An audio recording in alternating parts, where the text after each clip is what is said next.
दोस्ती ना इम्तिहान लेती है, दोस्ती ना इम्तिहान लेती है, दोस्ती ना इम्तिहान देती है। दोस्ती तो वो है जो बारिश में भी भीगे हुए चेहरे पर आंसुओं को पहचान लेती है, आंसुओं को पहचान लेती है। हेलो फ्रेंड्स, मैं हूँ अलका यादव और जैसा कि आप सबको पता है कि हर सप्ताह मैं आप सबके लिए लेकर आती हूँ वन मोटिवेशनल स्टोरी। जी हाँ, इस बार भी लाई हूँ आप सबके लिए एक और कहानी, और आज की कहानी का नाम है सच्ची दोस्ती। एक बार की बात है, एक बार एक बूढ़ी औरत थी। वो बहुत ही ज़्यादा गरीब थी और वो भीख मांगकर अपना काम चलाया करती थी। वो भगवान की बहुत ही ज़्यादा बड़ी भक्त भी थी। एक बार क्या हुआ कि उसको कई दिनों से कुछ भी खाने को नहीं मिल रहा था। हर रोज़ भिक्षा मांगने जाती थी, कहीं भी उसको कुछ भी नहीं मिल रहा था। धीरे धीरे 5 दिन बीत चुके थे। वो काफ़ी परेशान हो चुकी थी, दुखी हो चुकी थी, लेकिन हर रोज़ रात को सोते हुए भगवान के सामने हाथ जोड़ती और इस तरह से कहती कि जीवन तुमने दिया है, संभालोगे तुम, आप देख लेना आगे जो भी आप करो। और इस तरह से वो सो जाती। एक दिन जब बिल्कुल छठा दिन था तो क्या हुआ कि उसको किसी ने 2 मुट्ठी चने दे दिए। वो उस दिन बहुत खुश हुई, अपने घर लौटी। घर लौटते लौटते उसको शाम हो चुकी थी। बूढ़ी औरत ने सोचा कि आज इनको मैं नहीं खाऊंगी, कल मैं पहले भगवान जी का भोग लगाऊंगी, उसके बाद इन चनों से अपना पेट भरूंगी और अपनी भूख मिटाऊंगी। ऐसा सोचकर उसने क्या किया कि उन चनों को एक पोटली में बांधकर बहुत ही अच्छे से संभाल कर रख दिया।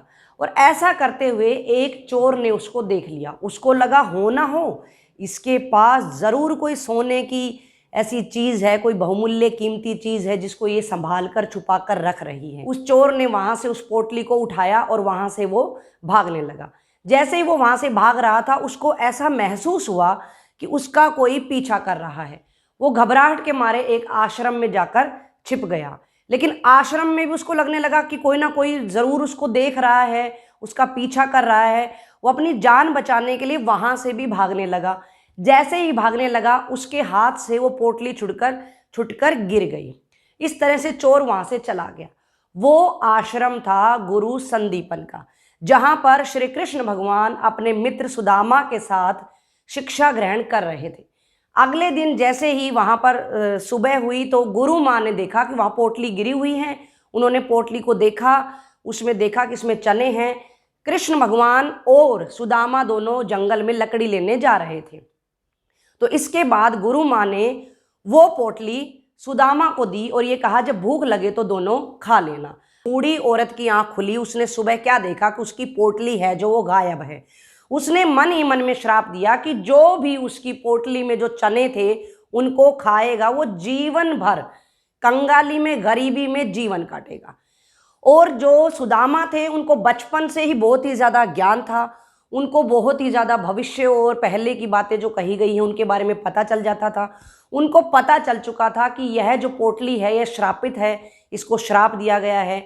तो उसके मन में आया कि अगर मैं कृष्ण को खाने दूंगा तो उसको श्राप लग जाएगा, वो गरीब रहेगा। इसलिए सुदामा ने क्या किया, कृष्ण को बताए बिना ही, उसके पूछने से पहले ही उन्होंने वो सारे चने अपने आप खा लिए। और इसी श्राप की वजह से सुदामा ने जीवन भर गरीबी का सामना किया। तो देखा बच्चों और दोस्तों, इस कहानी से हमें सिर्फ और सिर्फ यही शिक्षा मिलती है कि दोस्त वही है जो अपने दोस्त को मुसीबत से बचाता है। मैं ये कहना चाहूँगी कि दोस्त साथी ही नहीं, सारथी भी होना चाहिए। आप हमेशा याद रखें कि जीवन में बहुत सारे दोस्त हों, जीवन में बहुत सारे दोस्त बनाना ये कोई खास बात नहीं है, बल्कि एक ही दोस्त के साथ जिंदगी भर दोस्ती निभाना इसमें खास बात है। तो आप सब लोग मिलकर रहें, खुश रहें, एक दूसरे के साथ दोस्ती निभाते रहें। पर मैं बच्चों को भी कहना चाहूँगी कि आप अपने संख्या में दोस्त ना बढ़ाएं।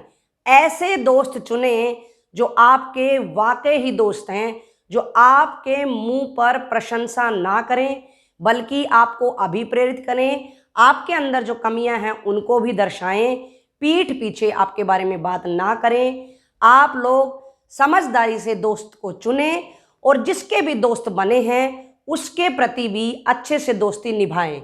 सब लोग खुश रहें, सुरक्षित रहें, मेरे साथ यूं ही बने रहें। हर सप्ताह की तरह अगले सप्ताह फिर से मिलूंगी। तब तक के लिए नमस्कार।